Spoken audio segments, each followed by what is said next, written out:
Gente, boa tarde, mas eu vou dar bom dia, tá, pessoal? Porque a gente ainda não almoçou, ninguém vai sair agora para almoçar, né? Queria agradecer aí a oportunidade de falar um pouco de contabilidade pública, parabenizar a Anailson, o professor Anailson, que permitiu ter um painel de contabilidade pública no maior evento da classe contábil aqui do estado do Rio Grande do Norte, né? E eu falo para vocês o seguinte, eu falo no Brasil todo sobre contabilidade pública, mas nunca tinha falado com o meu público. Eu sou potiguar e confesso, Anailson, que dá uma tremedeirazinha nas pernas, viu, para falar para o seu público. Então, agradeço a oportunidade, tá? E vamos para frente. Eu não vou falar do currículo que eu já fui apresentado, mas eu queria, não tenho meu currículo que todo mundo falou, então eu vou falar, tá? Eu sou pai do Leonardo, da Isabela, da Eduarda, da Heloísa. 4 filhos. Detalhe, da mesma mulher, viu? Isso é importante falar, viu? Isso é importante falar, da mesma mulher. Tá? Então a gente está aí com 31 anos de contabilidade, desde 91 Gente, vocês ricos com vocês, viu? Aquela historinha bonita do Murilo de dizer que aquela conversa cabeça com o menino é só a partir só até o segundo. Depois disso, ó, sai daí, menino, tu vai se matar. Terceiro e quarto filho, mesada, professor Anailson. O meu menino, quando nasceu, o mais velho, ganhava R$100, né? Aí veio o segundo, ele começou a ganhar 50 para cada um. Terceiro, 33,33. O quarto, 25. Ele olhou para mim, papai, pelo amor de Deus, para ter menino, senão não vai sobrar mais dinheiro para mim, não.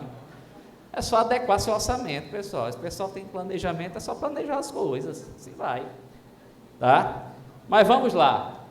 E outra coisa, viu? Pipa é pipa, né, professor? É aquela história. Me deu uma inveja ontem do Murilo, dando palestra de sandália de dedo, em Pipa, à noite, calça folgada, camiseta, e eu de terno e gravata. Eu me senti o verdadeiro ET que ele estava falando ontem, quando eu saí para ir para o hotel, andando na rua. Todo mundo olhando para mim ali. Pelo amor, tem essa desvantagem. Não se permite a gente vir para cá de camiseta e sandália, a não ser que seja Murilo, né? Então é complicado. Mas vamos lá, né? Mas é uma inveja boa.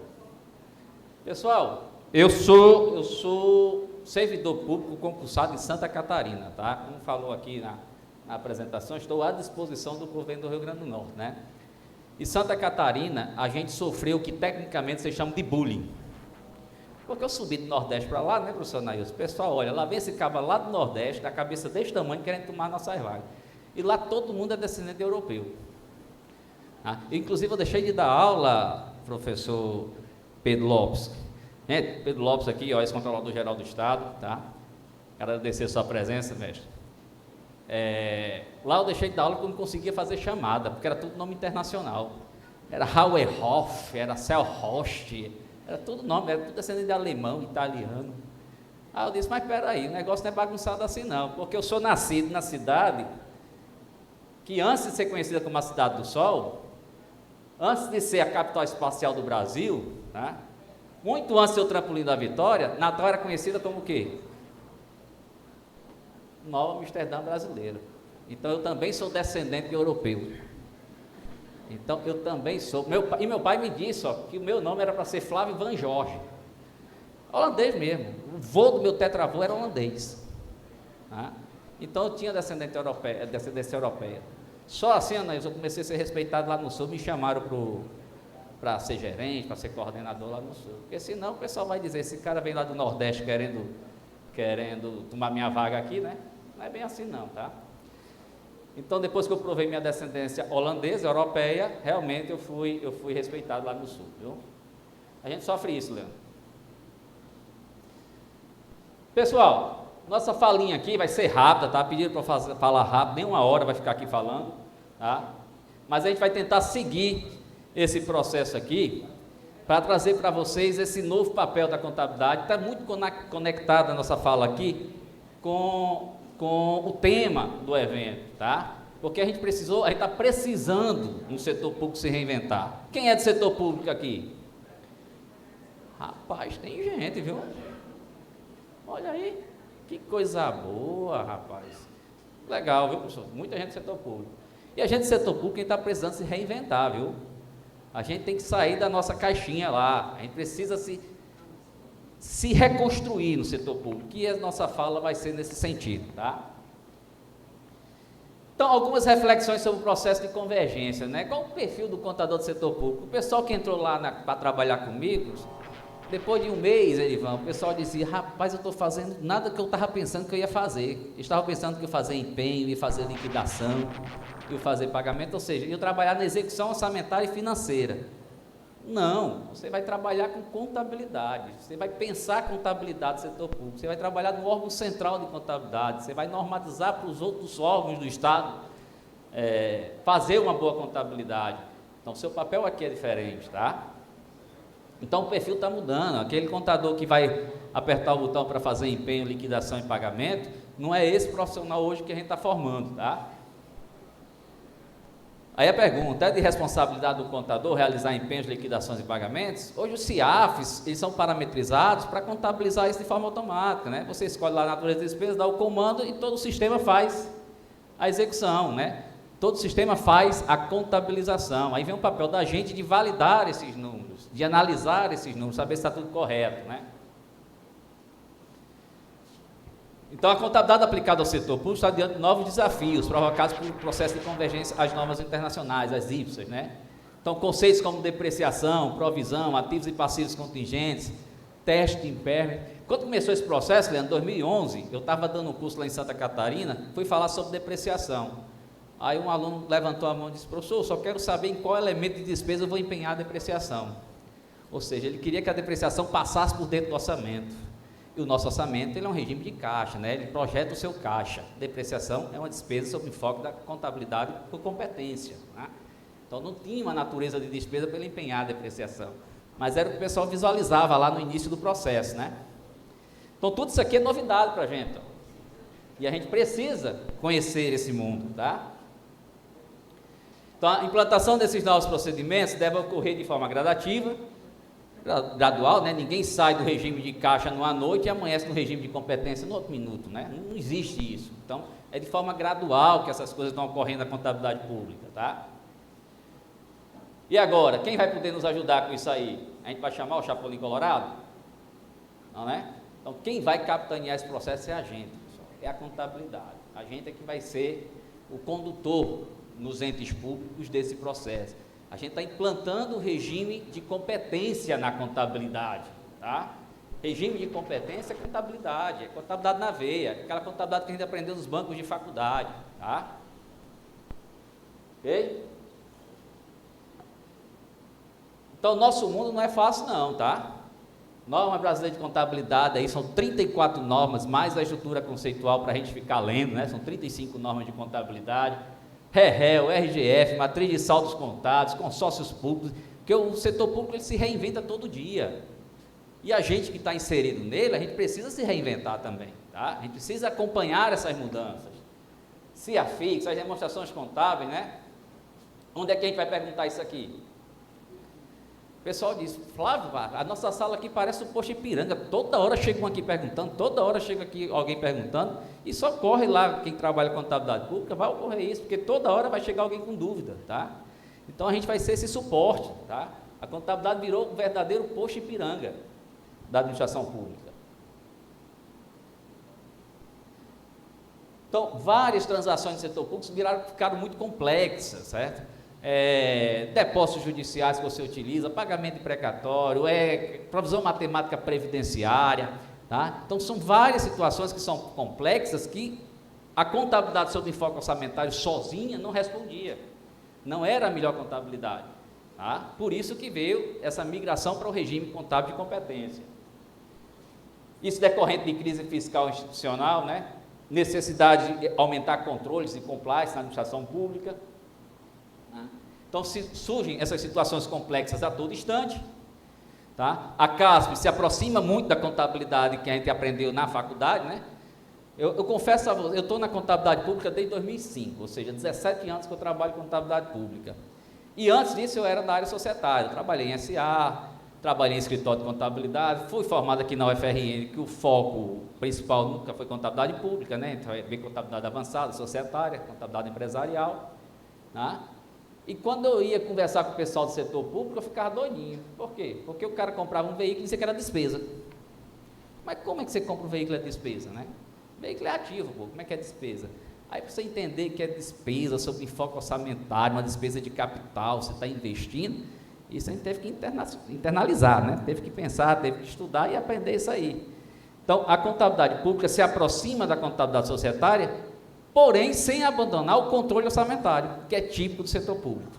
Tá? Então, tudo aquilo que eu faço no orçamento tem impacto contábil, tem um registro de débito e crédito, tem uma natureza de informação por trás disso aí, tá? Por isso que eu digo que só que não, se aproxima, mas a gente tem um diferencial, que é o orçamento. Então, como registrar transações complexas pelo aspecto orçamentário e patrimonial? Agora a gente separou os mundos, o mundo orçamentário e o mundo patrimonial. O mundo patrimonial nada mais é do que aquilo que a gente aprendeu nos bancos de faculdade, né? Ativo, passivo, receita, despesa, que a gente chama na contabilidade pública de variação patrimonial aumentativa e variação patrimonial diminutiva, só isso. Mas é o mundo societário, digamos assim, o mundo da contabilidade de competência, né? Regime de caixa não é adequado para registrar as transações atuais. Qual é a solução do problema? A CASP pelo regime de competência, a implantação de normas de alto padrão, né? Cenário anterior, lá, quando eu comecei o processo de convergência, o que, é que nós tínhamos no setor público? Nós tínhamos relatórios contábeis que eram meramente formais, tá? É aquele aspecto legal, a gente imprimia um monte de papel, um calhamaço de papel, os anexos da 4320, anexo 1, 2, 6, 7, 8, 9, um monte de anexos, os balanços, fazia um monte de papel desse e protocolava no Tribunal de Contas. Esse era o cenário, aspecto meramente formal, legal, né? O foco era completamente orçamentário, que o foco orçamentário é você projetar seu caixa, né? Você considera a receita quando arrecada, se você empenhar a despesa, você considera o orçamento executado, e fazer esse controle por meio de débitos e créditos. Consequentemente, você não tinha informação com competência, você tinha informações com baixo poder preditivo, né? Você fazia processo de contabilidade, de prestação de contas do gestor lá, o gestor utilizou de caixa, arrecador utilizou, faltava, não tinha essas duas demonstrações, demonstração de fluxo de caixa, demonstração das mutações do patrimônio líquido, não era exigido do setor público, né? E uma ausência total de notas explicativas. Você pegava os balanços, não tinha notas explicativas. Se você pegar os balanços do início do processo, 2007, 2006, quem trabalha com pesquisa, vai ver que os balanços do setor público não tinham notas explicativas. O pessoal não completava a informação que estava no balanço. Muito pelo contrário, imprimia o que saía do sistema, não melhorava nada em termos de imagem da informação, imprimia e entregava. Esse era o trabalho, tá? Esse é o cenário anterior ao processo de convergência, tá? Se vocês forem pesquisar, vocês vão encontrar algumas coisas engraçadas nos balanços públicos. Eu estou falando de balanço de Estado, viu, professor? Aqui, por exemplo, notas explicativas complementares. Que danada que são notas explicativas complementares, professor Ivan? Nota explicativa não já é para complementar alguma informação? Então é complementar do complementar? E o pior não é isso. Você ia ver o balanço, não tinha nota explicativa. Tinha a nota explicativa complementar, mas não tinha nota explicativa. Então você não sabe nem o que estava complementando. Mas estava em balanço, tá? Estava em balanço. E de governo de Estado, é quando eu digo o nome. Estava em balanço, isso aí. Não é de município, não. Esse aqui foi uma curiosidade que eu vi. Balanço patrimonial acumulado. Quem danado viu balanço patrimonial acumulado? Eu aprendi na faculdade que o balanço patrimonial é uma fotografia em determinado momento, né? Acumulado deve ser uma foto panorâmica que o cara tirou, né? E o pior, acumulado até quando, hein? Até 14 de 2000, não é muito distante não, gente, é 2017 isso aqui, ó.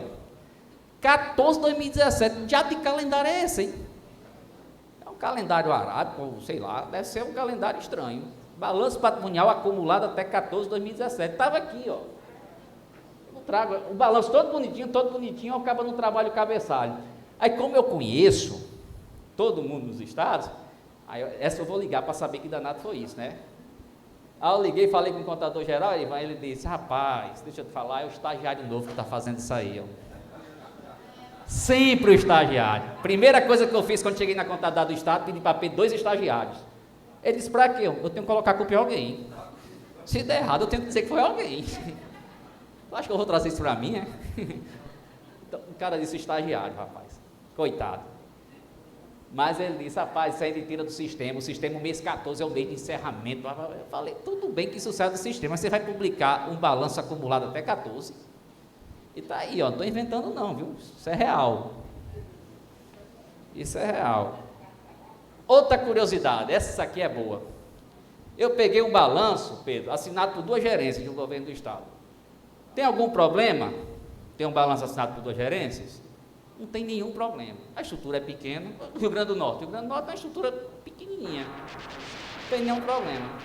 Salvo o nome das gerências. Vocês não imaginam não, pessoal. Primeira gerência, gerência de contabilidade conservadora.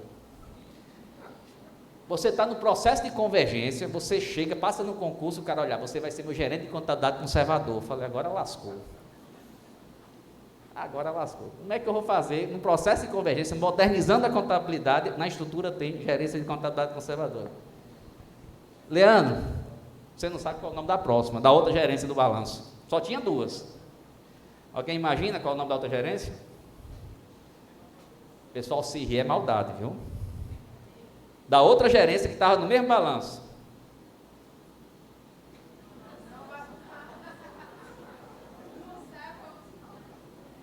Gerência de inovação contábil. Mas não são 2 conceitos diferentes, não. Conservadorismo e inovação. Aí você vai analisar o balanço, não sabe se o balanço é inovador ou conservador. Não, aí eu fui analisar, vou ver. Aí eu vi o balanço, olha, não tinha notas explicativas. Eu falei, olha, quem ganhou foi o conservador. Para 320 não tem, ele disse que não ia fazer. Aí tinha o DFC já no balanço. Eu falei, quem ganhou foi inovador. Falei, não exige, mas ele quis fazer. Não era aquele não, no 14º mês, viu? Não era aquele não, era outro estado. Pessoal, então antes desse processo de convergência, a gente encontrava diversas coisas nos balanços públicos. E repito, ó, balanço de estado, isso aqui, de estado. Ou seja, de uma estrutura de um orçamento um pouquinho maior. Se você for a nível de município, aí você já viu, você vai para eventos, né? Aí você vê o pessoal do Tesouro Nacional falando que recebe as informações para consolidação, né? Por meio do SICOM. Ele costuma dizer, Flávio, a gente recebe balanço em município que tem exatamente o mesmo total de ativo, de passivo, de receita e de despesa. O mesmo valor. Municípios diferentes com o mesmo valor.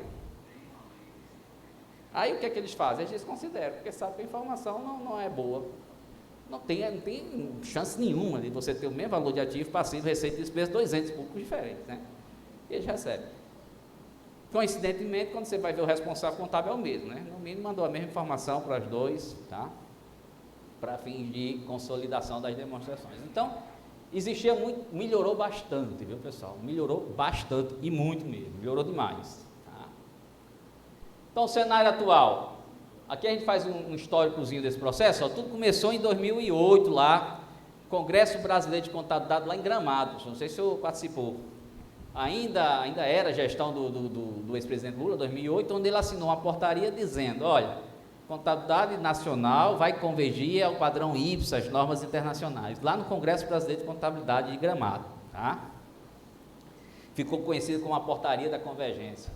Aí, em 2008, o Conselho Federal de Contabilidade fez as primeiras 10 normas brasileiras de contabilidade, as NBCT 16, 16.1 a 16.10, lá em 2008, com vigência a partir de 2010. Então, aqui, essas primeiras normas, de 2008 a 2010, os estados estavam se preparando para implantar uma contabilidade do regime de competência. Veja que aqui não eram normas convergidas ainda não, eram normas nacionais, tá? Que estavam alinhadas às normas internacionais, não eram normas convergidas, tá? Mas já falava, o pessoal do setor público, existe aqui a resolução 750, os princípios de contabilidade, que serve também para a contabilidade aplicada ao setor público.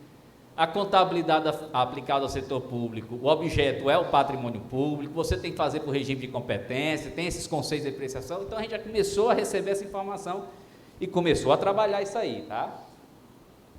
Aí em 2016, vieram as primeiras normas brasileiras aí padrão IPSAS, né? Normas convergidas, a gente participou desse processo. O primeiro release veio com a estrutura conceitual, mais 5 normas de contabilidade, e depois vieram as outras. Mas em 2016, tá?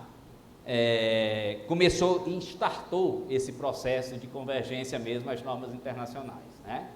Nesse período, 2011 a 2016, nós estávamos trabalhando o quê? A federação, trabalhando no plano de contas único. Pessoal, na contabilidade aplicada ao setor público, o plano de contas ele é padronizado pelo Tesouro Nacional, ele vem de cima, tá?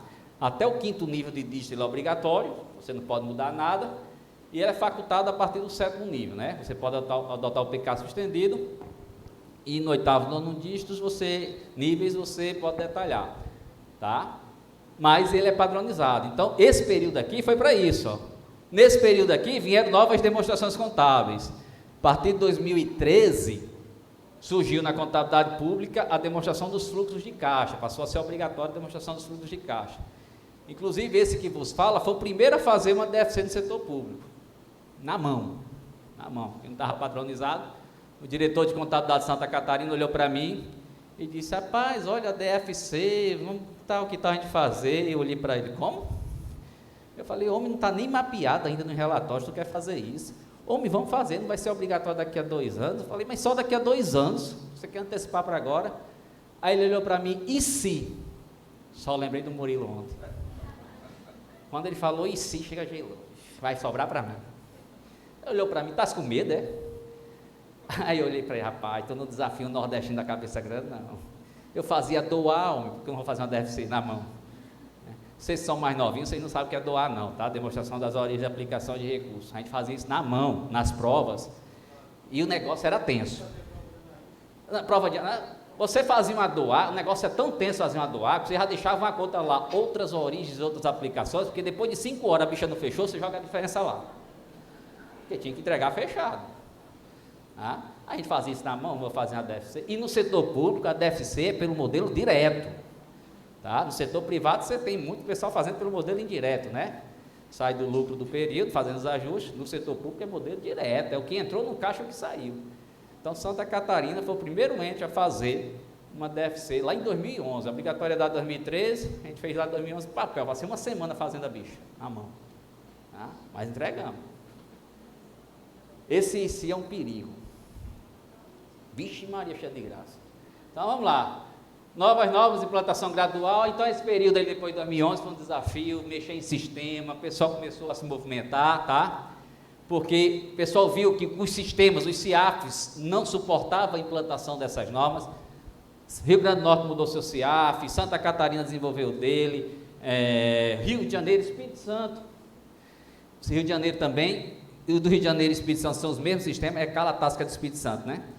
Falou antes aqui, Espírito Santo mudou seu sistema, Rio de Janeiro com Iglesia lá mudou o sistema, entendeu? Então os entes correram atrás, dizendo: os nossos sistemas não suportam essa migração de processos. Então corremos atrás, mudamos e implantamos novos sistemas, novos softwares, né?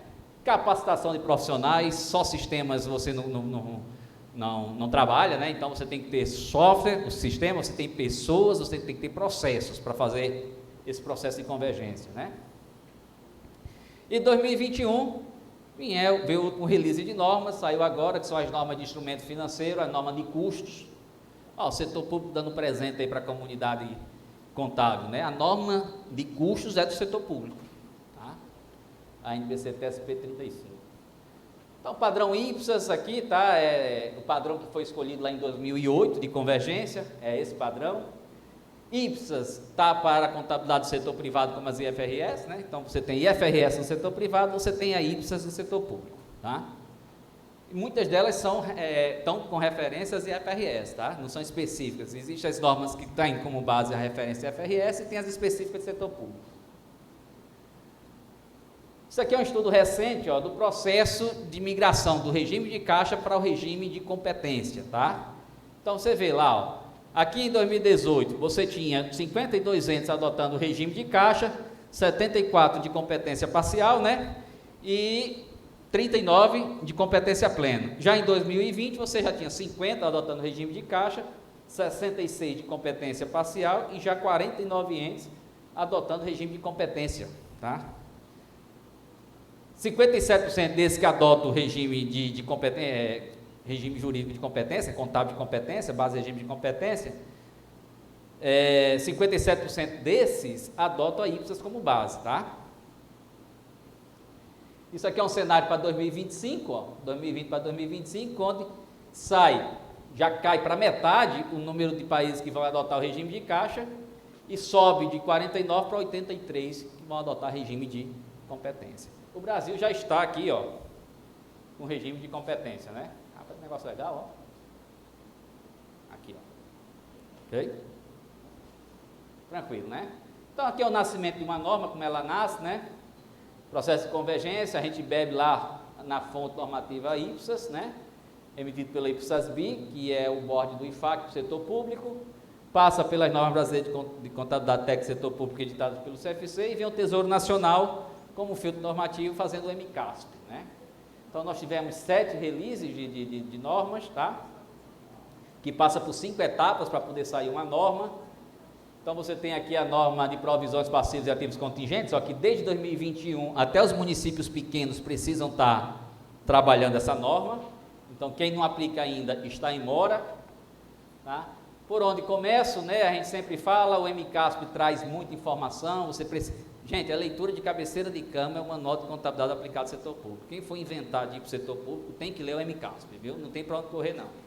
Não tem aquele que a gente aprende na faculdade, aquele manual da FIPECAF? É o nosso, tá? O nosso setor público é o MCASP. Tá? Aí, vocês não convergidas, você pode consultar, tá? Como caráter complementar.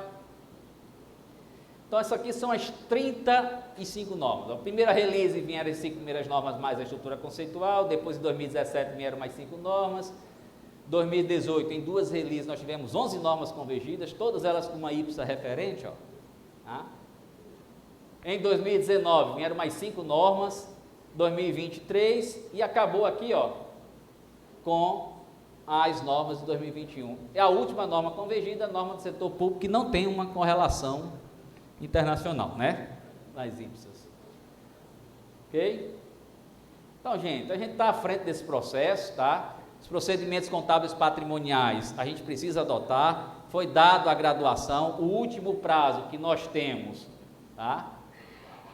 O último prazo que nós temos, editado por essa portaria, vai ser 2024, ó, aqui, ó, bens de infraestrutura e patrimônio cultural para municípios até 50 mil habitantes, estados e DF, o último prazo é agora.